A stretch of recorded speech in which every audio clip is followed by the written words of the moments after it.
Hello friends, welcome to my channel pros with Priyanka. और आज मैं आपके सामने एक और किताब का रिव्यू लेकर आ गई हूँ। And this time the book is atomic habits. Actually इधर कुछ दिनों से मैं कुछ बुक स्टोर्स को सर्च कर रही थी कि उसमें मुझे कुछ अलग सी किताब मिले तो मैं देखूं कि उसमें क्या हो सकता है। बिकॉज इधर तो जो किताब है I wanted to add some new books into it. तो I visited several book stores and what I found कि बहुत सारे बुक स्टोर्स में I found a common book in each book store. तो मैंने सोचा कि इसमें नया क्या है, इसको ट्राई करते हैं। और इसीलिए आज मैं उस किताब के साथ आ गई हूँ।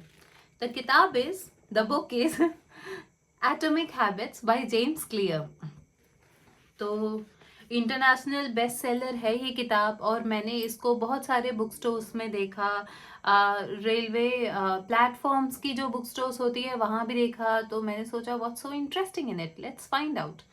एंड व्हाट आई फाउंड कि ये किताब उन सबको पढ़नी चाहिए, स्पेशली अगर आप स्टूडेंट हैं, आप एक एंटरप्रेन्योर हैं, आप बेसिकली एक हाउसवाइफ हैं, आप कुछ भी हैं, whoever you are, if you want to make your life better you should definitely give this book a try। आपको जरूर ये किताब पढ़नी चाहिए। And as I always tell that the title of the book tells you the essence of the book. So as it is very clear, atomic habits। और जब आप किताब के पन्ने खोलते हैं तो आप पाते हैं कि सबसे पहले पन्ने पे है the literal meaning of the words. Atomic का मतलब और हैबिट का मतलब इसके प्रोनाउंसिएशन के साथ और इसमें दिया हुआ है कि कैसे, what is it, what is atomic and what is habit and how they together make something so wonderful। So this is how the writer decides to move forward in his book। And ये जो habit की बात है तो आप देखते हैं कि ये जो भी हैबिट्स है हमारी, we all are whatever we are, they are are habits actually. हम जो भी हैं, अच्छे बुरे, खुश दुखी, वी आर आर हैबिट्स। हम अपने हैबिट्स ही तो हैं और हम अपने हैबिट्स को चेंज करके कैसे एक बेटर पर्सन बन सकते हैं, इट्स अबाउट दैट। तो इसमें राइटर ने कुछ लॉज में डिवाइड किया है इस बुक को। First law, second law, third law, fourth law, and in that he gradually describes कि कैसे किन स्टेप्स को फॉलो करके आप जो है वो एक बेटर पर्सन बन सकते हैं। सी बेटर का जो एक डेफिनेशन है कि whatever we are today, whatever however we are today. और अगर आज का पूरा दिन हम देखते हैं और अगर उसको जब हम एक एनालाइज करें कि आज हमने क्या किया, कौन से काम जो थे जो हमने प्रोडक्टिव करे, कौन से कामों में हमने अपना टाइम वेस्ट करा, तो इससे हमको काफी कुछ अपने बारे में पता चल जाएगा। तो this is how, and you know it's a normal thing that जो सबके साथ प्रॉब्लम होती है, that we are not consistent। तो how the writer has given tips कि आप कैसे consistent हो सकते हैं, आप कैसे अपने आप को मोटिवेट कर सकते हैं। so it's like first law में make it obvious, then you have in second law is make it attractive, make it easy and make it satisfying। तो ये जैसे कि एक बड़ा नॉर्मल सा चीज़ होता है कि हमें एक्सरसाइज करनी है, पर हम बहुत सारे लोग सुबह एक्सरसाइज करने को उठते नहीं। वी थिंक कि 5 more minutes, और वो ऐसा करके प्रोक्रेस्टिनेट हम करते हैं। So that happens with most of the people that instead of getting up for the exercise we decided to hit the snooze button and sleep 5 extra minutes। पर और कभी कभी ना लोग उसको ऐसा ग्लोरीफाई भी करते हैं कि ठीक है, मैं तो सो रहा हूँ, मैं तो जंक फूड खा रहा हूँ। बट कभी अगर आप ऐसे किसी को देखेंगे ना, the person who is in the best shape, best eating habits, तो उस दिन आपको बड़ा बुरा लगेगा कि not for that person, you will feel bad for your self कि मैंने क्यों अपने बॉडी के साथ ऐसा अब्यूज किया है। तो इसके लिए it's like visualise yourself and make that small simple steps and once you clear it off, when you clear that your stuff, then you reward yourself. आप अपने आप को प्राइज दीजिए। अब वो प्राइज ऐसा नहीं होना चाहिए कि आज आपने एक्सरसाइज करी तो आप पेस्ट्री खाएंगे, फिर आपके एक्सरसाइज करने का कोई मतलब नहीं रह जाएगा। So it's like keeping yourself consistent, making your mind strong and visualizing the result, कि जब आप आज ये कर रहे हैं इसका रिजल्ट आपको कितना अच्छा होने वाला है। So how to self control, like अगर किसी को जंक फूड खाने की आदत है तो इसमें बड़ा अच्छा एक एग्जाम्पल राइटर ने दिया है that when ever you think of कि आपको आज जंक फूड की क्रेविंग हो रही है और आपको जंक फूड खाना है, तो instead of ordering it, the amount which you will put into the junk food, that amount should be saved in some form। वो amount आप ऑर्डर करने के बजाय आप किसी अकाउंट में सेव करें एंड आप उस दिन जंक फूड मत खा के नॉर्मल खाना खाएं। तो इससे ग्रेजुअली यू विल सी कि आपने बहुत सारे पैसे बचाए, आपने अपने हेल्थ के साथ भी जस्टिस की, and in the long run you will feel good about your self control, and on the other hand you will save some money, extra money for yourself which आप उसको देने वाले थे जंक फूड के लिए। उसी तरह से इट सेज कि आपको कैसे किसी हैबिट को अच्छा करना है, तो हाउ टू से थिंग्स टू योर सेल्फ। जैसे कि अगर आपको सुबह दौड़ने जाना है तो इंस्टेड ऑफ सेइंग कि अब मुझे दौड़ने वाला बोरिंग काम करना है, ऐसा आपको नहीं कहना। आपको कहना है let's get up to build a good shape. तो जब आप अपने माइंड को ऐसे पॉजिटिव एफर्मेशंस देंगे, that will work in your favour. So it's about that कि अपने हैबिट्स को कैसे सही करना है।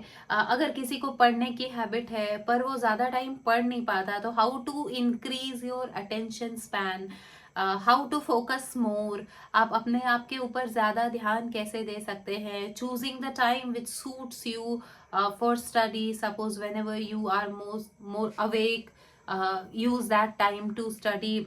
तो ऐसे ऐसे बहुत सारी चीजें दिए हुए हैं। फिर बिहेवियरल चेंजेस के लिए आपकी कुछ आदत होती है, मान लो कुछ मंच करने की आपको आदत है, तो इंस्टेड ऑफ मंचिंग समथिंग, कुछ अलग से मंच करने के बजाय you can keep some fruit, cut fruit around you, so that आप उसको देखेंगे तो आप वही खाएंगे। तो जो चीजें सामने दिखती है वो यूज होती है। जब आप उसको कहीं ऐसे फ्रिज में रख देते हैं, ऐसे कोने में रख देते हैं, तो फिर वो यूज नहीं होती। तो ऐसा कहा जाता है कि आप अपनी जो अच्छी चीज़ें हैं उसको सामने रखिए, like in terms of food, healthy चीज़ें, सो दैट कि आप उसको देखेंगे, आपकी नज़र पड़ेगी and you will eat that. In the same way how to speak positively to yourself, that works wonder, believe मी।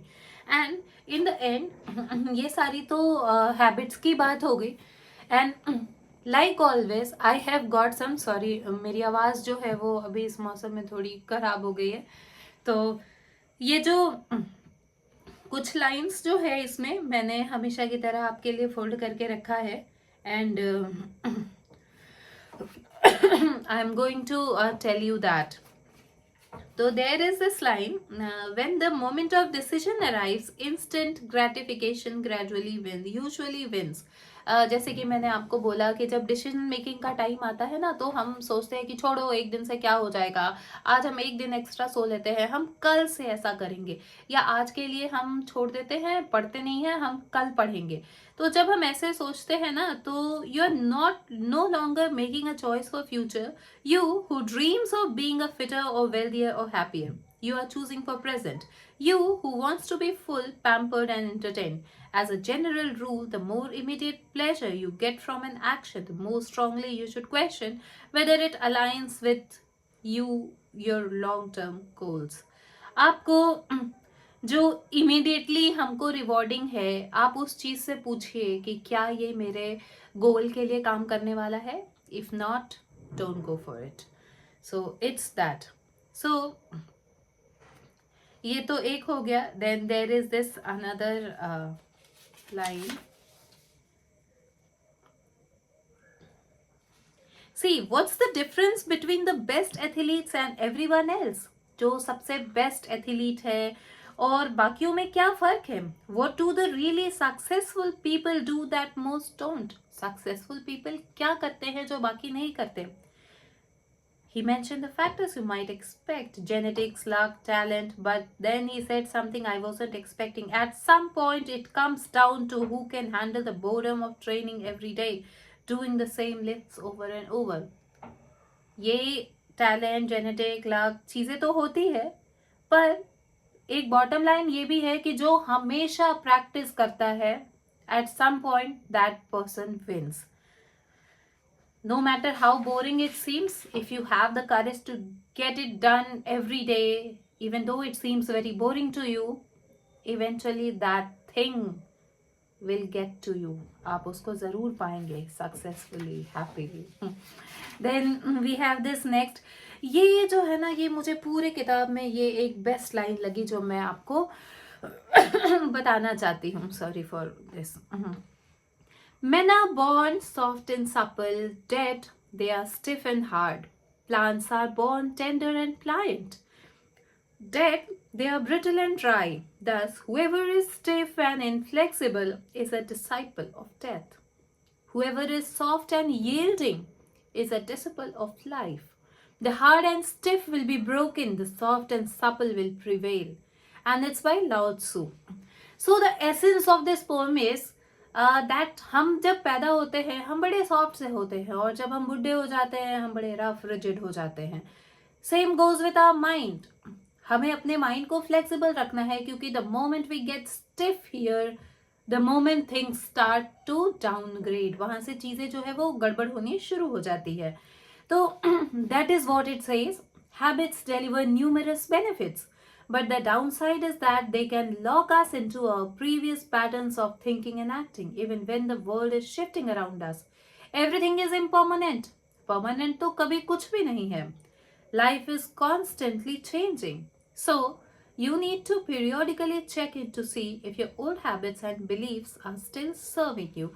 आप जो आज से कुछ टाइम पहले तक चीजें प्रिवेलेंट थी वो आज भी हो, ऐसा जरूरी नहीं. The world is changing very fast and we all have to cope up with it. अगर हम कोप अप नहीं करेंगे तो हम बहुत ज्यादा पीछे हो जाएंगे.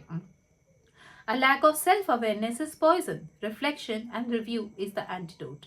तो हमें सेल्फ रिफ्लेक्शन, सेल्फ अवेयरनेस होनी बहुत जरूरी है कि हम क्या है, where do we stand, and how our perspectives and her habits needs to be changed. कहाँ पे हमें चेंज होने की जरूरत है, कितना चेंज होने की जरूरत है.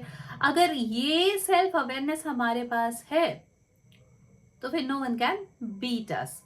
सो this is what we have.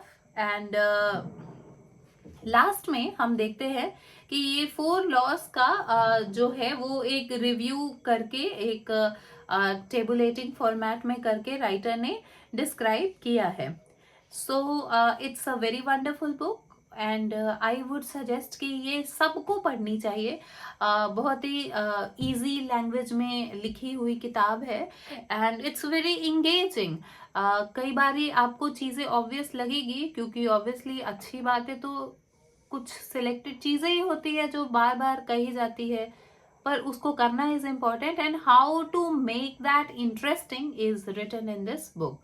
तो आप स्टूडेंट हो, आप कुछ भी हो, आपको ये बुक ज़रूर पढ़नी चाहिए. ये बहुत अच्छी बुक है एंड आई फील कि इसको पढ़ने के बाद मेरे अंदर भी कुछ चेंजेस आए हैं.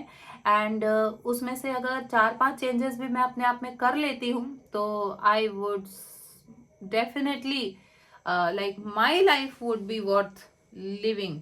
वैसे आपके साथ भी होगा, क्योंकि ऑब्वियसली मैं कोई अलग नहीं हूँ, वी ऑल आर सेम. तो आपको मेरा ये बुक रिव्यू कैसा लगा आप मुझे ज़रूर बताएं, और अगर आप चाहते हैं कि मैं किसी और बुक का रिव्यू करें तो प्लीज़ आप मुझे कमेंट सेक्शन में ज़रूर लिखें. एंड अगर आपको मेरा ये वीडियो अच्छा लगता है तो please like, comment and share, and और आप इसको सब्सक्राइब भी करिए. So that's all for today.